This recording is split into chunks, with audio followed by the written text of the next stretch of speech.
መጨረሻ ላይ ጀዋር መሐመድ ከታዋቂ አርቲስቶች ከማን እንደወለደ መረጃውን ምሰጣችሁ ይሆናል። ሰላም ጋይሶችዬ እንኳን ደህና መጣችሁ። ሰብስክራይቧን እንዳረሱ። የኦሮሚያ አክቲቪስት ጀዋር መሐመድ 28 ልጆች እንዳሉ ስንቶቻችሁ ታውቃላችሁ? 28 ልጆችን በ4 ዓመት ውስጥ እንዳስወለደ ቡና ጠጡ ምሰራው ልጅ እንኳን ሳትቀር ከሷ ጋር ሴክሹዋል ሪሌሽንሺፕ ወይም የጾታዊ ግንኙነት በማድረግ ልጅ አስወልዷትም እንደከዳ ስንቶቻችሁ ታውቃላችሁ? ወደ ቪዲዮ። ጀዋር እኮ 28 ሴት እንደወለደለት ታውቃለህ? በዚች በ4 ዓመት ኢትዮጵያ በቆየ 4 ዓመት ውስጥ እኮ 28 ሴቶችን ጉድ ሰርተዋል እኮ። ቡና የምታፈላ ሴትን እኮ ቡና እንኳን ከምታፈላ ላይ አስነስቶ እኮ አስወልዷት የከዳ ሰው እኮ ከባድ እኮ ነው እሱ ያደረሰብን ጉዳት። ሀገራችን ውርደት ውስጥ ነው ጥሎብን ሄደ። 28 ሴት ነው የወለደለት ከአቶ ጀዋር መሐመድ የወለዱት የሀገራችን ጣቢቡ ሰለሞን እኮ ነው።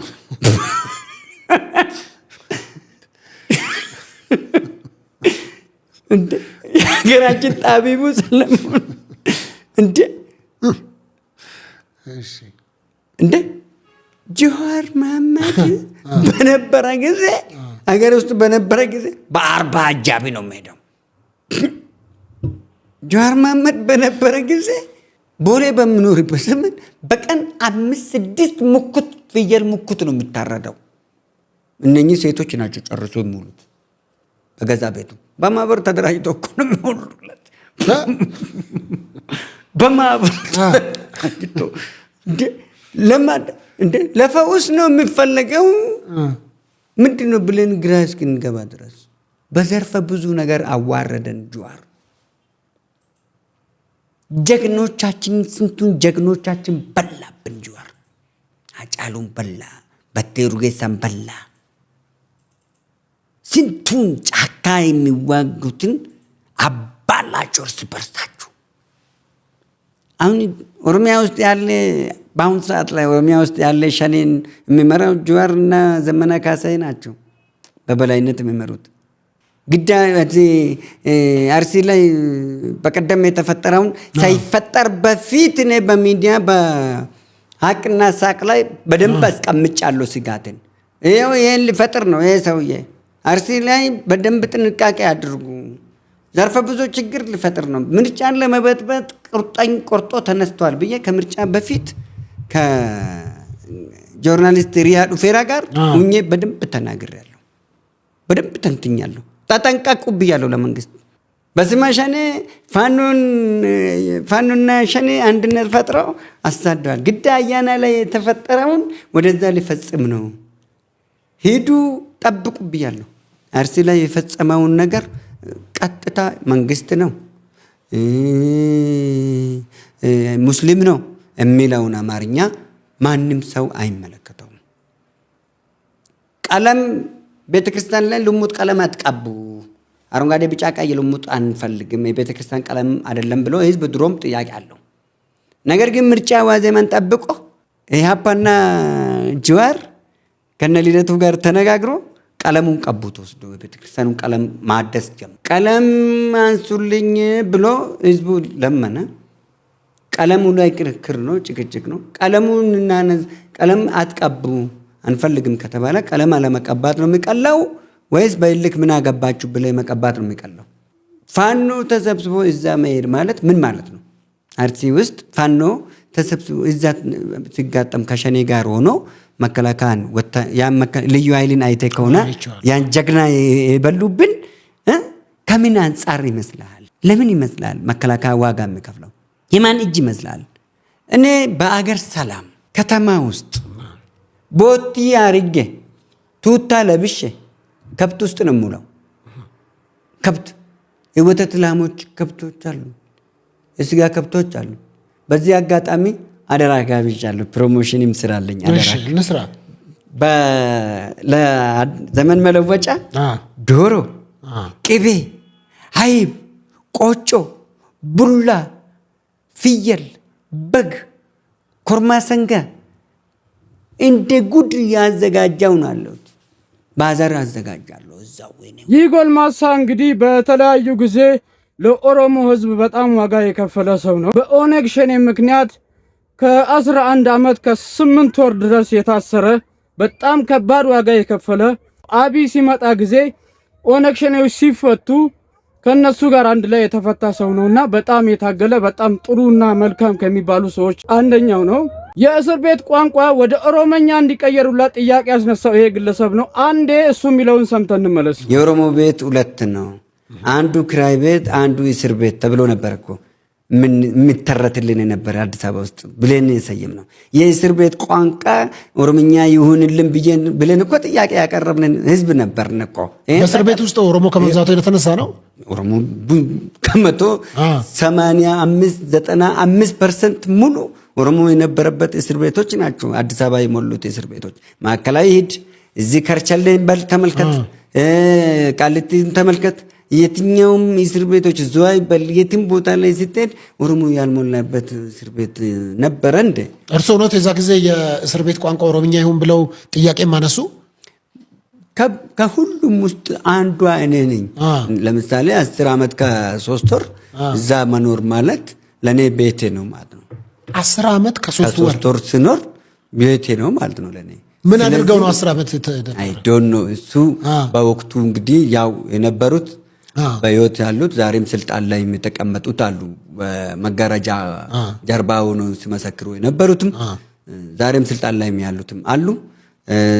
ሌላው አገሩ ገብቶ የትግባ አይታወቅም። ግማሹ ከሀገር ፈርጥጦ ዳቆን ሆኖ ሲሰልል የነበረ ጭቃ ለጣፊ ሆኖ ሲሰልል የነበረ ዛሬ ውጭ ሆኖ ሚዲያ ባለቤት የኢትዮጵያ ተከራይቶ የሚኖረው አሜሪካን አዳሩ ኢትዮጵያ የሆኑት አሁን ላቦሮ ሆኖ ግን ሚዲያ ይያለው ብሎ የሚናገሩት ሁሉ ከትላንት ወዳ ከራሱ ከወያኔ ጋር ሆኖ ይህን ንጹሃንን ህዝብ ብሔርን ሳይለዩ ደም ሲመጡ የነበሩት እንደ መሽገር ናቸው። እነሱ ከስታ መሽገር ናቸው። ሁሌ የማይጠግቡ የማይወፍሩ በልቶ ማመስግኑ መሽገር ናቸው። እና ሀብታሙ አያሌው ማለት በተለይ ሀብታሙ አያሌው መሽገር ከአጅ እስስት ተገለባባጭ ከመጣ ሁሉ ጋር እንደ እስስት የሚቀያየር ተፈጥሯዊ ራሱ ታውቃለህ። ሰይጣን በጣም ቆንጆ ነው ይባላል አይደል? በቃ ከመላእክት አንዱ አልነበረ? አሁን ሀብታሙን አይታል የሚመስለው በጣም ቆንጆዬ ነው። ቆንጆ ነው። ጸይም ቆንጆ ነው። በጣም ቆንጆ ነው። ምን ይላል? ጺሙ ምናምን ሁሉም ነገሩ በጣም ቆንጆዬ ነው። መልክ ላይ በጣም ቆንጆ ነው። ሀብታሙን ምንም አይወጣም። ሀብታሙ አያሌው ነው አይደል? ሀብታሙ አያሌው ማለት እኮ እንዴት መሰለን እኛ የምናውቀው ሀብታሙ አያሌውን ያሳደገው ሀብታሙ አያሌው ማለት የበላበት ወንጭት ሰባሪ መሆኑን በምን እንዳወቅኩት ታውቃለህ? እንዳረጋገጥኩት ኤርሚያስ ለገሳን ሲበላው፣ ሲገፋው፣ ሲሳደበው፣ ሲክድ ኤርሚያስ ለገሳን አቅም እንጂ ሀብታሙ ኤርሚያስ ለገሳ ማለት ለሀብታሙ አያሌው አባት ነው። ምን ማለት ነው? አባት ነው ማለት አባት ማለት በመውለድ ብቻ አይደለም የሚታወቀው። የስራ አባት ነው ወይስ የምን ስራ ብቻ? ሀብታሙ አያሌውን ኤርሚያስ እኮ እጁን ይዞ ነው አማርኛ አስተማረው፣ የአዲስ አበባን አማርኛ። እንዴ ሀብታሙ የአዲስ አበባ ልጅ አይደለም እንዴ? አይደለም። አረ የአዲስ አበባ ልጅ ነኝ ሲል ምንም ታምር ውሸት። ሀብታሙ እኮ ቁምጣ ይሄ ቦላሌ የሚባለው ቁምጣ አይደለም፣ ጉልበት ላይ የሚመለሰው ሰፋ የሚለው እንትን የሚለብሱት ሳይሆን ቦላሌ ወለም ከታች ሸበጥ ጥልፍልፍ ጫማ አድርጎ ቦላሌ ወለም ወሎ ላይ የሚለበሰው ድሮ የወልዲያ ልጅ ነው እሱ። እሱ ቦላሌና ሸበጥ ለብሶ መጥቶ እኮ ጭቃ ለጣፊ ነበረ። ወይራ ሰፈር ቤተል ወደ ወይራ ሰፈር ቤተል እኮ ጭቃ ለጣፊ ነበረ እኮ ሀብታሙ አያሌው ማለት። ሀብታሙ አያሌው ጭቃ እየለጠፈ የብዙሃኖች የነ ማብራት ተስፋ የሚባሉት የብዙሃኖቹን እኔ ስሞች ብዙ አልጠራም እንጂ ከኤርሚያስ ጋር የተዋወቁት እኮ የነ ኤርሚያስን አባት ቤት እኮ ጭቃ ሲለጥፍ ሁላ እኮ ነው ሀብታሙ ኤርሚያስ ያገኘው። ተውቃችሁ ከታች እጁን ይዞ እኮ ነው ያሳደገው። ይሄ እኮ በጣም እኮ ነው የሚመስለው፣ ሰው አይመስልም ነበር እኮ ፓስታ በቃ ነፍስ ስላለው አይን ያለው ወስፋት መስሎ እኮ ነው የሚሄደው ነበር። አሁን እያለ ዳቆን ሆነ። ከቁምጣ ውስጥ እንዲወጣ ያደረገው የኤርሚያስ ለገሰን ልብስ ለብሶ ነው ሀብታሙ ሰው የሆነ እዚህ አዲስ አበባ ላይ ማለት ነው። አዲስ አበባ ላይ የገጠርኛ አማርኛ ብቻ ነው የምናገረው ሀብታሙ። ምን አይነት የቀበሌኛ አማርኛን እንጂ የምናገረው የአዲስ አበባን አማርኛ አይችልም። እኔ እናንተ አሁን የምናወራውን የከተማን አማርኛ አይችልም ነበር። ቀበሌኛ ነው አማርኛው። አማርኛ አይችልም ነበር።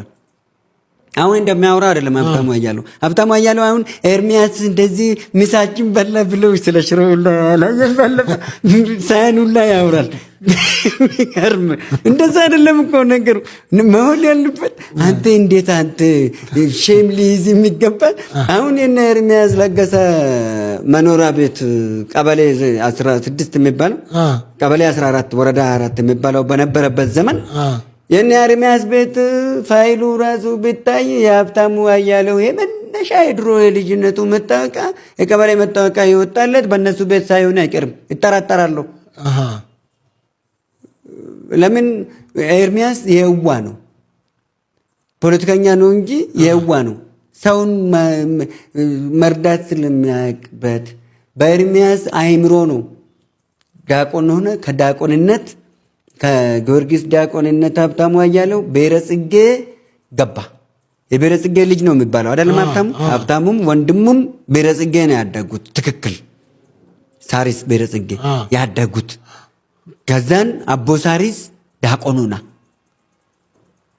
ከጊዮርጊስ ከቤተል ጊዮርጊስ ይህ አቦ ሳሪስ ዲያቆን ሆኖ ገባ። እዛም የሆነው ለምንድን ነው? ይሰልል ነበር። ሰላይ ነው። ለማን ነው የሚሰልለው? ዲያቆን ሆኖ ሰላይ ነው። ለወያኔ ሆኖ ሰላይ ነው። ለምሳሌ ኤርሚያስ ለገሰ የዞን አንዱ የደህንነት መምሪያ ኃላፊ በነበረ ጊዜ ይሄኛው ዲያቆን ሆኖ በቤተ እምነት ውስጥ ሆኖ እንትን ያደርግ ነበረ፣ ይሰልል ነበር። ከዛ በኋላ እያለ ኤርሚያስ ከዞን አንድ ደህንነት መምሪያ ኃላፊነት ወደ ዞን 2 ዋና አስተዳዳሪነት ሲሻገር ኤርሚያስን ተከትሎ ወደ ሳሪስ ዞን 2 ያለ ሳሪስ አቦ ሳሪስ ቤተክርስቲያን ዲያቆንነት ተሻገረ። ከዛ በኋላ ወደ መንግስት ስራ እንዲገባ ሰላይ ሆኖ ቀጥታ ደህንነት ሆኖ መረጃ ሰብሳቢ ሆኖ እንዲገባ ተደረገ። እያለ እሱ እያደገ ወደ ላይ ሲመጣ ሀብታሙ አያሌውንም አመራር እያደረገ የአዲስ አበባ ወጣት ራይ ፓርቲ የሚለውን እንቅስቃሴ ያደረገ። ከዛ ወረደ። መልሶ የቦሌ ክፍለ ከተማ አፈጉባኤ ያደረገው። ከቦሌ አፈጉባኤነት አነሳው። የአዲስ አበባ ከተማ ስራ አስኪያጅ አማካሪ ፓርቲ ላይ አስገባ። ይሄ የአዲስ አበባ ወጣት ሊግ አመራር ላይ አስገባው። ከአዲስ አበባ ወጣት ሊጎች ውስጥም ኤርሚያስ 4 ኪሎ ሆኖ ሀብታሙ ፒያሳ ሆኖ ኢህአዴግን ይመሩ ነበር። በዛ የተነሳ ነው የመለስ ትሩፋቶች የሚል ላይ 4 ኪሎ ሞሎክሴና የፒያሳው ባታዊ የሚለው የኤርሚያስ ለገሰ መጽሐፍ ላይ አለ። ያ ማለት እኮ ራሳችሁ ሁለቱ ናቸው እንዴ? ሁለታችሁን እኮ ነው የሚመለከት እና ሁለቱን የሚመለከት እንዴት እነሱ አሁን ዛሬ ላይ እንዴት ድሮም እኮ ይባላል በምሳሌ ታውቃለህ ሰምተህ ክብሪት ከወዷ ውስጥ ወጣ ረግጣ እሳት ትፈጥርበታለች። ቤቷ ላይ ወዷ ላይ ከክብሪት ውስጥ ወጣ ክብሪቷን ራሱ ረግጣ እሳት ታነሳበታለች፣ ታነድበታለች። ሀብታሙ አያሌው ማለት ኤርሚያስን እንደዚህ መናገሩ ማለት የክብሪት እንጨት እንደሆነ ነው የሚያመሳስልለት። በአጠቃላይ ሀብታሙ በል ልደቱ ክደቱ አቶ ልደቱ አያሌው ልደቱ ክደቱ ሀብታሙ አያሌው እና ልደቱ አያሌው ወንድማሞች ነው የሚመስሉት አይደል? ናቸው፣ ቤተሰብ ናቸው። ሀያ ሁሉ ወደ አፉ ነጭ እንደሆነ ታውቃለህ አታውቅም? ልክ ነው። ሀያ ይመሳሰላል። ጥቁር ሀያ አፉ ይጠቁራል? አይጠቁርም። ምንድን ነው የሚመስለው? ነጭ ነው። ዳለቻ ሀያስ ነጭ ነው። ሁሉም ነጭ ናቸው። እነሱ ምናችሁ ይለያል? ቤት ውስጥ ይፈልፈሉ አንድ አይነት ኮፒ ፔስት የሆኑት ትውልድ ልደቱ ክደቱ የተባለበት ምክንያት ተንሸራታችሁ ስልክ ታውቃለህ አይደል? ምን ይሄ እንደዚህ ድሮ ነው ተንሸራታችሁ ነበር። ልደቱ ተብሎ እኮ የተሰየመለት እኮ ነው ያ ስልክ። የስልኩ ስም ሳይታወቅ ስልኩ ልደቱ ተብሎ እኮ ተሰየመለት። አባዱላ በኪና እንደሚባለው ሁሉ ልደቱ ደግሞ የተሰጠው ስልክ ነው። ተንሸራታችሁ ነው። ነፍሱን ይመራውና ነፍሱን እንደፈለገው ያድርግና ሰማኝ በላው የሚባለው ደግሞ ስልክ ነበር አይደል? ይሄ ሞተር ነው ስልክ። እሱም ሰማኝ በላው ይባል ነበር። ለምን ድብልብል ብሎ እኩል ስለሆነ ቆንጆ ስለሆነ።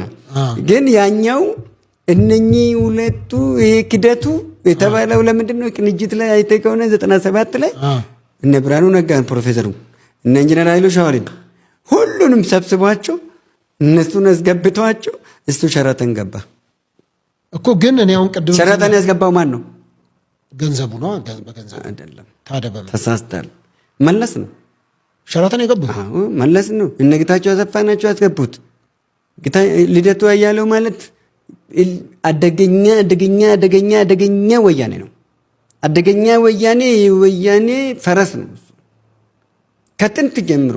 ልደቱ ተቃዋሚ ሆኖ አያውቅም። ከላሊበላ ቤተክርስቲያን ታቦት ሰርቆ አምጥቶ እዚህ ከሸጣች ዘመን ጀምሮ እሱም ዲያቆን የነበረ ነው።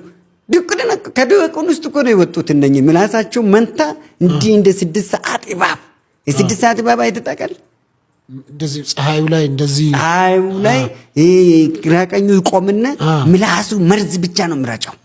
እነኚህ አሁን ጸረ ኢትዮጵያኖች መርዝ የሚረጩ መርዝ ብቻ ነው መርጨት። ይህ ጨፌ የሚባል ያያችሁት ግለሰብ ከሶፋንያስ ሞላልኝ ጋር ካደረገው ቆይታዎች ላይ ሐቁን እውነቱን 100% ተናግሯል። እስካሁን ስለነበረን ቆይታ ከልቤ ማመሰግናችሁ ይሆናል። ሰብስክራይባችሁ እንዳረሱ። ሰላም በምድራችን ላይ ይስፈን። ኬቢ ስማርት